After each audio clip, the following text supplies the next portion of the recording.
কি একটা অবস্থা, মানে না পড়তে পড়তে বইতে ধুলা পড়ে গেছে। কত ভালো ছাত্রী এটা বই দেখলে বোঝা যায়, গবেট একটা। লজ্জা করে না? সাব্বির ভাইয়া। ভাইয়া কি? আমি এখানে কারো আত্মীয় না। আত্মীয় সেটা বাইরে, পরের টেবিলে বসে আমি কারো আত্মীয় না, এখানে আমি স্যার। সাব্বির স্যার। এই বেয়াদবি কে শিখেছে তোমারে একটু বলো তো? হ্যাঁ, সাব্বির স্যার, এইটা আবার কোন ধরনের কথা? তোমার তো শব্দও ঠিক নেই, টানও ঠিক নেই, কিন্তু জীবনে কণ্ঠশিল্পী হতে পারবে না তুমি। শুধু স্যার বলো। শুধু স্যার?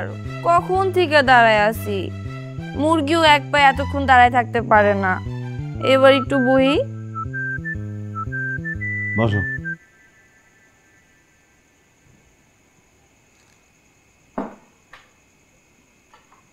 তোমার সমস্যা কি জানো? তুমি অনেক কিছু করো, যেটা করা উচিত সেটাই করো না। সেটা কি বলো তো? কি? পড়ালেখা। স্যার ডেলি ডেলি এক পড়া পড়তে ভালো লাগে না, আজকে একটু নতুন কিছু পড়তে চাই। কি পড়তে চাও? সাধারণ জ্ঞান। আমি আপনার প্রশ্ন করব, আপনি উত্তর দিবেন। আচ্ছা, মানে তোমার পড়ার সময় তুমি আমার প্রশ্ন করবে, উত্তর দিব আমি। করো, প্রশ্ন করো। স্যার আপনি আফরান নিশু আর মেহজাবিনের নাটকটা দেখছিলেন, আই লাভ ইউ স্যার? ওটা দেখে আমরা কি শিখলাম বলেন তো? একটা ছাত্রী আর স্যারের সাথে কিন্তু রিলেশন হইতে পারে। জি অবশ্যই, এবং ছাত্রী এবং শিক্ষক প্রেম করলে তার পরিণাম কি হতে পারে সেটাও আমরা শেষে দেখে ফেলেছি, তাই না? হিরোরে গুলি করে মারে ফেলেছি, দেখো নাই? সাংঘাতিক। স্যার সব গল্পই কি এমন হয়? না, সব গল্প এমন হয় না। কিছু কিছু গল্প আরো ভয়ঙ্কর হয়, লাস্টে বোম মারে।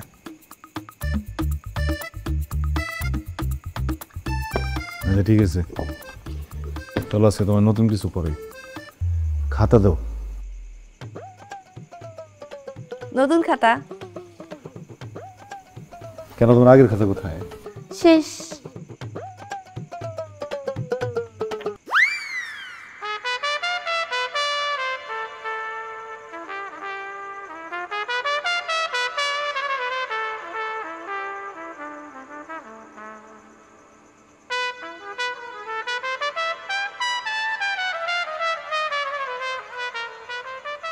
কি লিখছে এগুলো?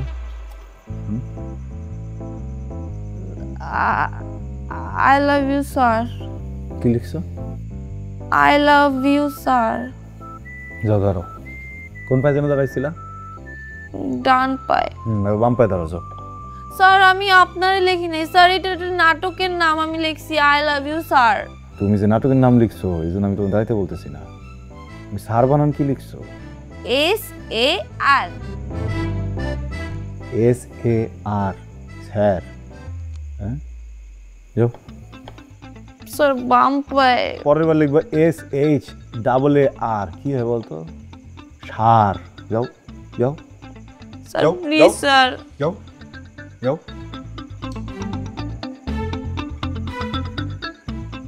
বাম পায়ে কেমন দাঁড়াবো? একটু বলি দুই পায়ে দাঁড় করে থেকে দেবো, মানে দুই পা উঠা কি বলবো, তখন কি করবা?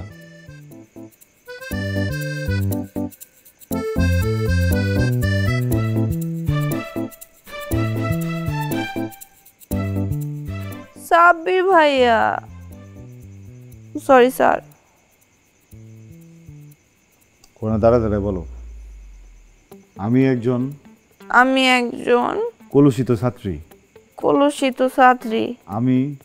আমি গোটা দেশের ছাত্রী সমাজের জন্য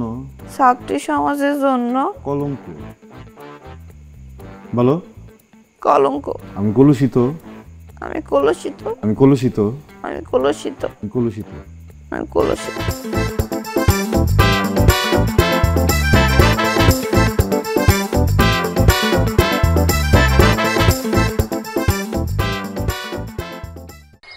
অল্প করে দিস তুই।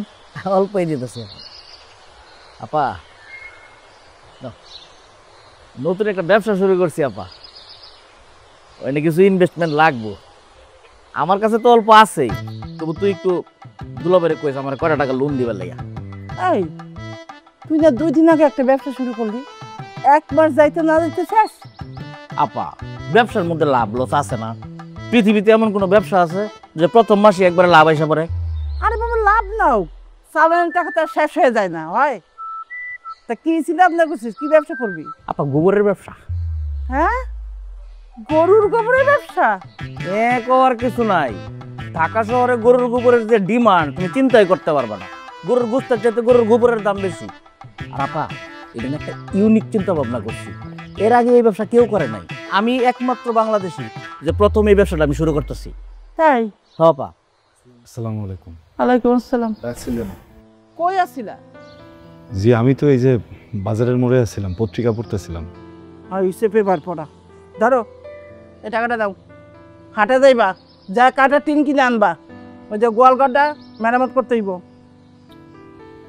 আম্মা, গোয়ালঘর মেরামত করতে হইব, সাব্বির ভাই কেন যাইবো? সাব্বির ভাই শিক্ষক মানুষ না? সাব্বির হইতেছে এইবারই লজিং মাস্টার, তো লজিং মাস্টার বাড়ি টুকটাক কাজ করবে, এটা তো স্বাভাবিক ব্যাপার। সমস্যা কই? আচ্ছা, পুরুষ মানুষ না, ছেলেদের কাজ তো ছেলেরাই করবে নাকি? না তুই চাইছিস তোর আম্মা যাইবো, না বিদেশ তো তোর আব্বা এসে পরে বাজারে যাইবো? মামা, তুমিও তো পুরুষ মানুষ, তুমিও তো যাইতে পারো, তুমি সারাদিন বাসায় বই থাও। আপা, দেখছস জেরিনের কথাবার্তা দেখছস? আমি ওর একমাত্র মামা না?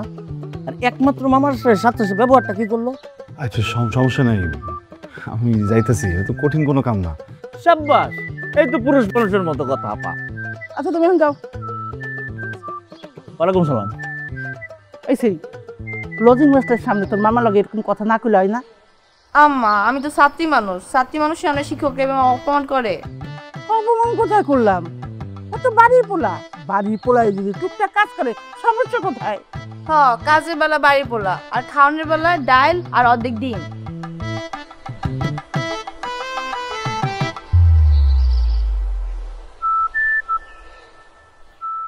আপা, জেরিনের কথাবার্তার লক্ষণ ধরন কিন্তু একটুও ভালো লাগতেছে না। দেখছস কেমনে কথাবার্তা কয়?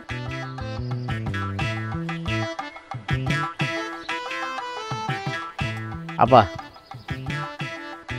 তুই কিন্তু আমার গোবরের ব্যবসা বলে দুলাভাইয়ের সাথে কথা কইস এমনি চাই তো, দুলাভাই একটু কইলে বুঝবো। তুই আগে রাগ করে থাক, ব্যবসাটা বাঁচা।